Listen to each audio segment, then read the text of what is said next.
Hi, my name is Jordan Wilson. In this episode, we're going to start drilling a little bit deeper into the investing debate as to whether investors are better off lump sum investing or alternatively using, say, a dollar cost averaging approach to build a portfolio over time. Which of the two approaches is better? Well, I think for the most part, lump sum investing will outperform dollar cost averaging over time.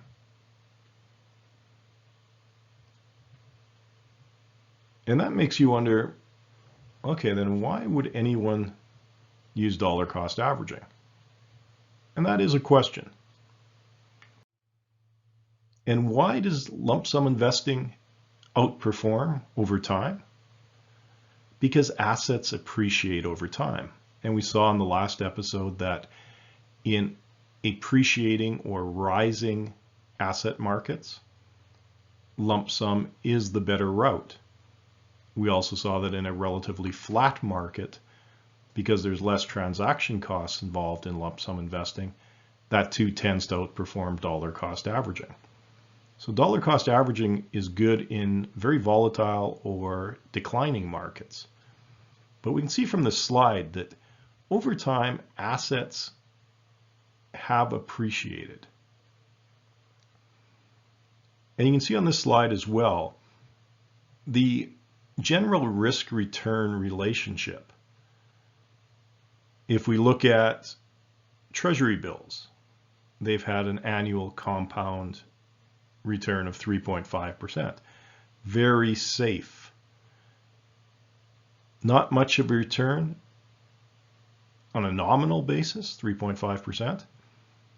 But when we look at a real return basis, which we discussed back when we looked at investment returns, we see that if you back out inflation, T-bills really only bringing you about 0.5% per year. So barely keeping pace with inflation. Government bonds, slightly riskier than T-bills because of the longer durations. T-bills will be under 1 year. So investors would expect a higher return to invest in a slightly riskier asset. And we see that at 5.7%.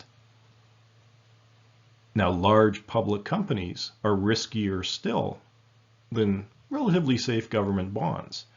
So investors expect that risk premium to invest in stocks. And we see almost a double return over time in large stocks. Smaller companies, riskier than large companies. Again, that risk premium that investors demand.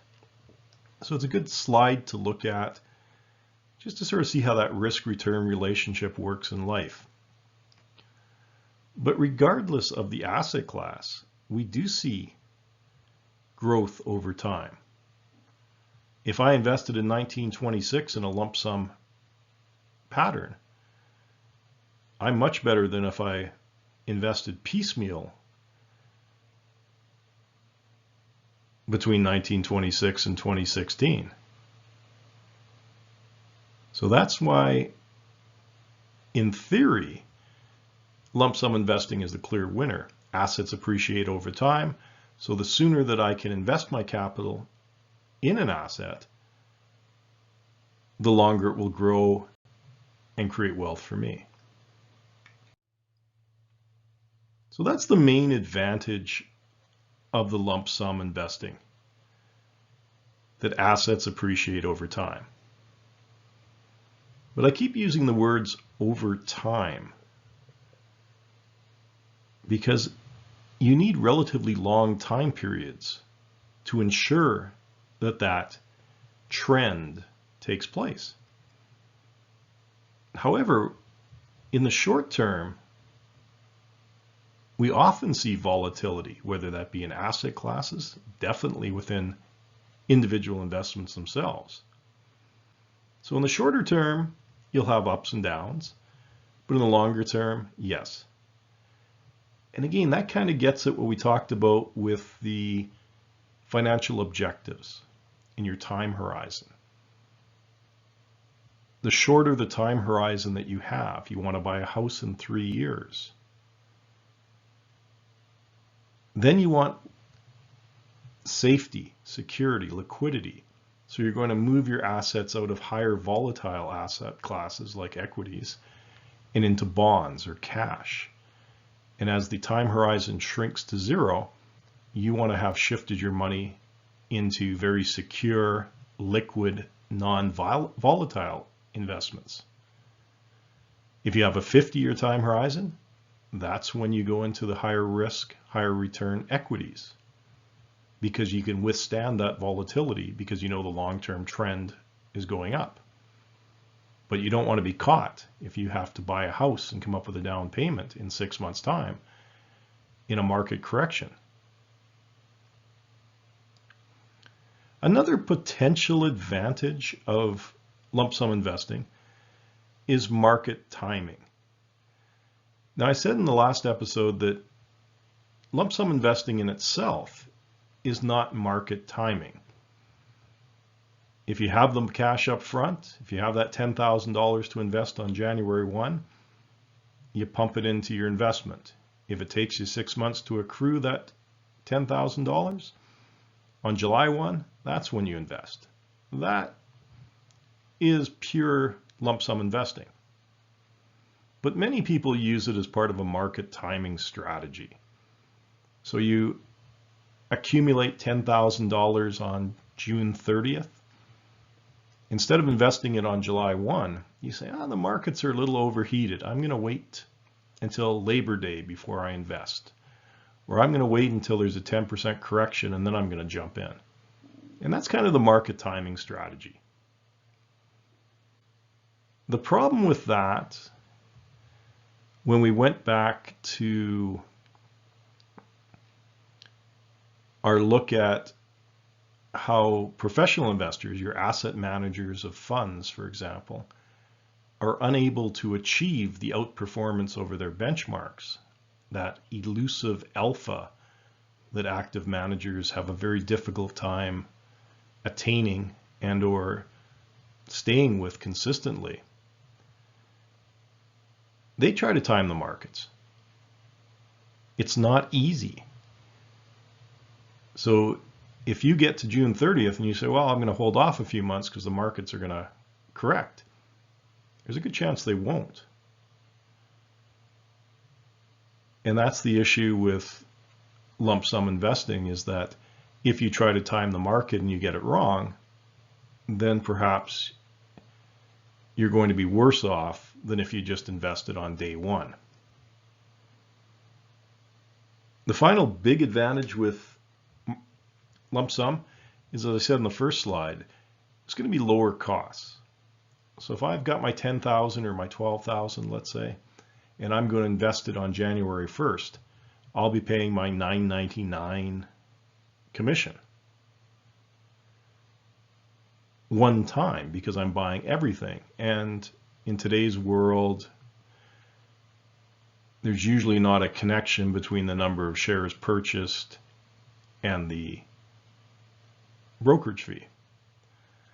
Whereas if I'm investing on a dollar cost average basis and I'm spreading that purchase out over 10 or 12 months, so one time each month, I'll be making 10 or 12 separate trades at $9.99 a trade.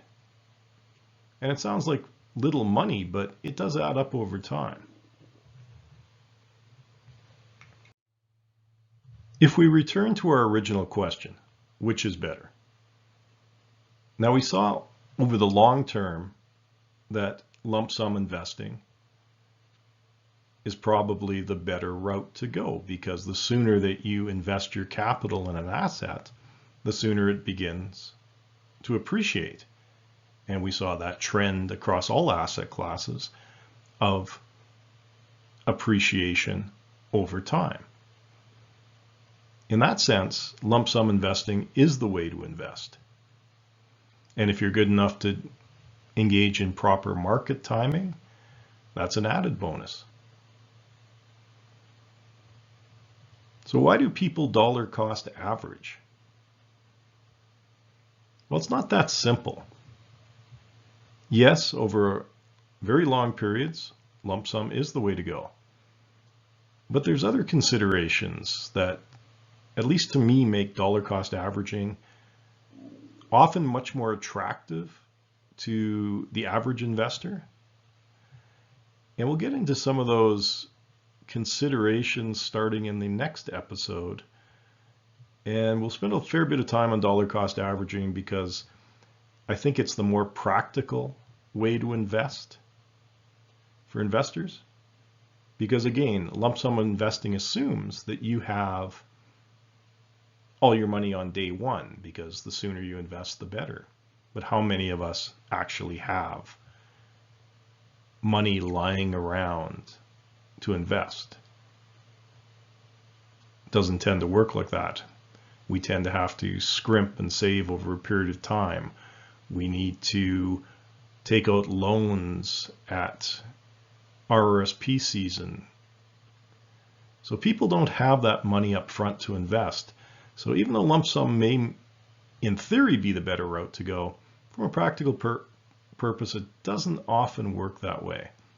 And so we're going to spend some time figuring out what the benefits are of dollar cost averaging. And if you do have the money up front, if you've inherited money from a rich aunt, that is the way to go. But starting next episode, we'll spend some time on dollar cost averaging. That's all for today. Relatively short episode compared to some of the ones we've gone through.